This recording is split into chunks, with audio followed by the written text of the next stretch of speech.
Vaiduoklio siautėjimą Šiauliuose pajuto net kelios šeimos. Artūras ramiai žiūrėjo televizorių savo kambarį. Artėjo vidurnaktis. Staiga nuo sienos ima kristi paveikslai. 4 iš karto. Ne šiaip krenta, bet pakyla į orą, tada su didžiuliu trenksmu tėškėsi į grindis ar sienas. Mama, pažadinta triukšmo, įbėga į Artūro kambarį. Tada spintos durys atsidaro. Kažkas nematomas ima mėtyti iš jos daiktus, lėkštes, drabužius, nuotraukas. Apimti panikos, Artūras su mama pabėga į nakties tamsą. Kitą vakarą, norėdami jaustis drąsiau, jie pakviečia gimines nakvoti kartu. Tai nepadeda. Prieš vidurnaktį pragaras kartojasi. Virdulys su verdančiu vandeniu krenta nuo viryklės. Į grindis tėškėsi ir sudūžta masyvus laikrodis. Skraido drabužiai, dūžta vazos. Šeima vėl priversta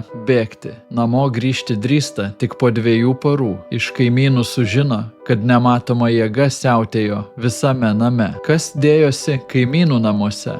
Papasakosiu kitame video, o daugiau tokių istorijų rasite laidoje Ūkanos.